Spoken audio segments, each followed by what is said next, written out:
అండి నమస్తే, welcome back to పర్లా భారతి. ఈరోజు రెసిపీ వచ్చి బూరెలు చేసుకుందాం. ఉగాదికి సింపుల్గా చేసుకుందాం. ఎలా చేయాలో రెసిపీలోకి వెళ్ళిపోదాం. వీడియో స్టార్ట్ చేద్దామండి. రెసిపీలోకి వెళ్ళిపోదాం. వీడియో స్టార్ట్ చేద్దాం. వచ్చేది ఉగాది కదా, ఉగాదికి బూరెలు చేసుకుందాం. ఈ గ్లాస్తో మినపప్పు వేసుకుంటున్నాను. ఇది 2 సార్లు వాష్ చేసుకుని నానబెట్టుకుని 4 గంటల్లో నానబెట్టుకోవాలి.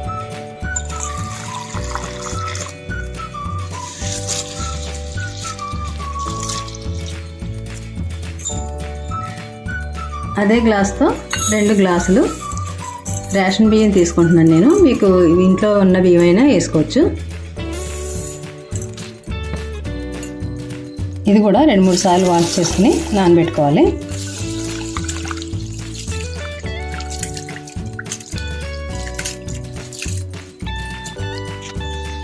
ఇప్పుడు దీన్ని 4 గంటలు నానేద్దాం.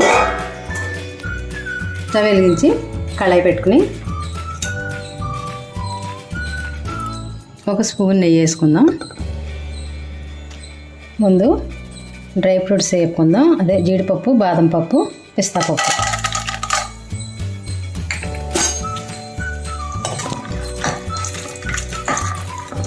ఇప్పుడు దాంట్లోనే 3 క్యారెట్లు ఇలా తురుముకుని వేసుకోవాలి. దాన్ని కూడా కొంచెం పచ్చివాసన పోయేదాకా వేయించుకోవాలి.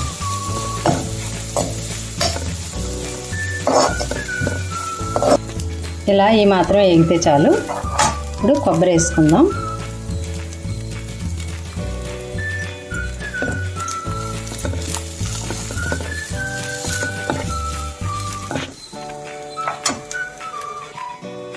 మనం ఏ గ్లాస్తో అయితే కరచనోకు తీసుకుంటున్నామో ఆ గ్లాస్తో 4 గ్లాసులు వాటర్ వేసుకోవాలి.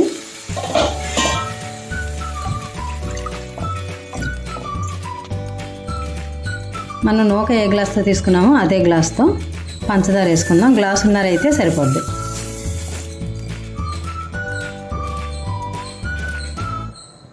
గ్లాసున్నర.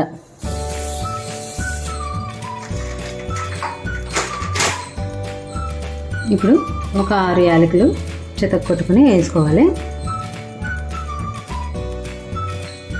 కరాజీనికి పోసుకుంటూ కలిపేసుకుందాం.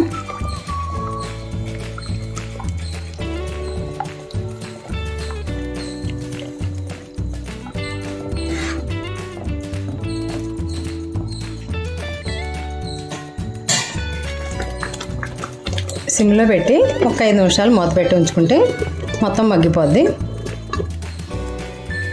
ఇప్పుడు మూత తీసి చూద్దాం. చూసారా, బాగా సెట్ అయిపోయింది. చాలు. ఇది ఇలా ఉంటే చల్లారితే మనకి ఇంకా ముద్ద అయిపోద్ది. ప్యాన్కి చల్లారి పెట్టుకుందాం. తర్వాత మనం పప్పులో మిక్సీ పట్టుకుందాం. పప్పు బియ్యం మిక్సీ పట్టుకోవచ్చు. ఇప్పుడు ఇంకొక స్పూను స్టవ్ ఆపాక అది చేసి 1 స్పూన్ నెయ్యి వేసుకుని మళ్ళీ కలుపుకుందాం. ఇప్పుడు టేస్ట్ అయితే ఎక్సలెంట్గా ఉంటుంది. ఇది లోపల పూర్ణం బదులు మనం ఇది పెట్టుకోవాలన్నమాట. వీడియో స్కిప్ చేయకుండా చూస్తే మీకు తెలుస్తుంది. మన ఛానల్ని ఎంకరేజ్ చేస్తూ మీ బంధువులకి, మీ ఫ్రెండ్స్కి షేర్ చేస్తే మాకు మరిన్ని వ్యూస్ వస్తాయి. ఇప్పుడు పప్పు నానింది. 4 గంటలు అయింది కదా, పప్పు నానిందేమో చూద్దాం. నానిపోయింది. దీన్ని మెత్తగా మిక్సీ పట్టేసుకుందాం. ఇలా మెత్తగా, ఎంత మెత్తగా వీలైతే అంత మెత్తగా ఆడుకోవాలి. ఇది ఒక బౌల్లో తీసుకుందాం. ఇప్పుడు అదే జార్లో మనం బియ్యం కూడా కొంచెం బరకగా నూక ఉంటుంది కదా, నూకలాగా ఆడేసుకుందాం. నూకలాగా ఆడుకుంటే మనకి బూరె అయితే బాగా వస్తుంది. మెత్తగా రాకుండా పైన క్రిస్పీగా వస్తుంది. ఇప్పుడు బియ్యాన్ని కూడా మిక్సీ పట్టుకున్నాం కదా, కొంచెం ఇలాగ నూకలాగా బరకగా ఆడుకోవాలి. ఇప్పుడు మనం దీన్ని ఒక్కసారి కొంచెం ఫ్లఫీగా అయ్యేదాకా ఇలా తిప్పుకుంటే, మనం మిక్సీలో ఆడుకున్నాం కాబట్టి గ్రైండర్లో ఆడితే అలా తిప్పక్కర్లేదు, అదే స్మూత్గా వస్తుంది. ఒక్కసారి ఇలాగా 1 నిమిషం ఇలాగ అనుకుని అంటే బూరు గట్టిగా ఉంటుందని మిక్సీలో చెప్తున్నాను. మీరు గ్రైండర్లో వేసుకుంటే అవసరం లేదు. ఇప్పుడు దీన్ని ఇందులో వేసేద్దాం. ఈ బియ్యం పిండి కూడా వేసి ఇది కూడా ఒకసారి కలుపుకోవాలి.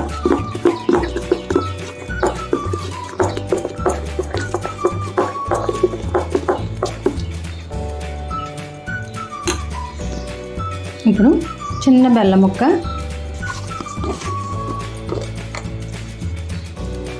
ఒక చిటికెడు ఉప్పు వేసి మెత్తగా కలిపేసుకోవాలి. మొత్తం అంతా కలిసిపోయేలా కలపాలి. ఇప్పుడు ఈ చల్లారిన దాన్ని మనం ఉండలుగా తయారు చేసుకుందాం. లోపల పెట్టి పూర్ణం బదులు ఇది చేసుకుందాం. నూనె రాసుకున్నాం లేకపోతే నెయ్యి రాసుకున్నాం.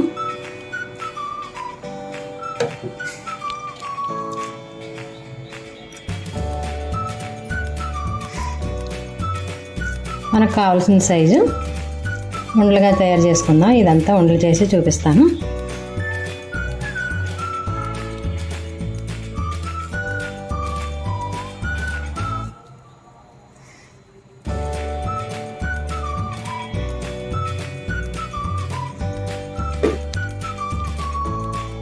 ఇలా ఉండలు రెడీ చేసుకోవాలి.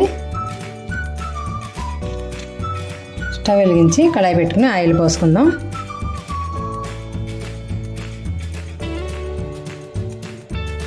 నూనె మరిగింది, బూరెలు వేసేసుకుందాం.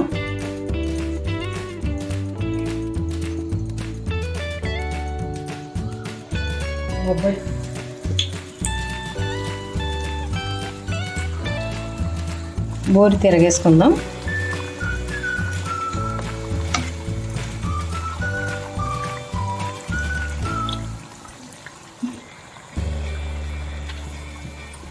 ఈ కలర్ వచ్చేదాకా వేయించుకోవాలి.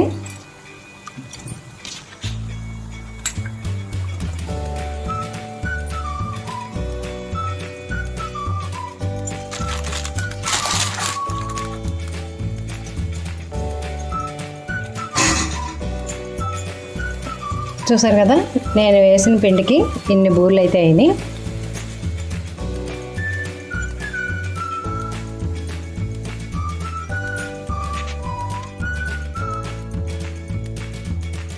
బూరెలు అయితే చాలా బాగా వచ్చినాయి. ఇలాగే చేసుకోండి. మీకు ఎలా వచ్చిందో కామెంట్లో చెప్పండి.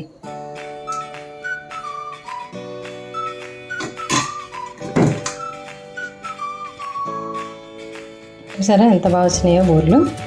పైన క్రిస్పీగా, లోపల సాఫ్ట్గా చాలా బాగా వచ్చినాయి.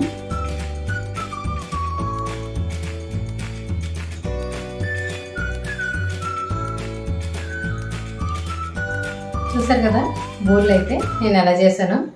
మీరు ట్రై చేసి మీకు ఎలా వచ్చిందో కామెంట్లో చెప్పండి. లైక్ చేయండి, షేర్ చేయండి, సబ్స్క్రైబ్ చేయండి. మన ఛానల్ని ఎంకరేజ్ చేయండి. ఉగాది పండుగకి ఇలా వండుకుని ఎంజాయ్ చేయండి. Thanks for watching. మరొక మంచి వీడియోతోటి మళ్ళీ కలుసుకుందాం. బాయ్.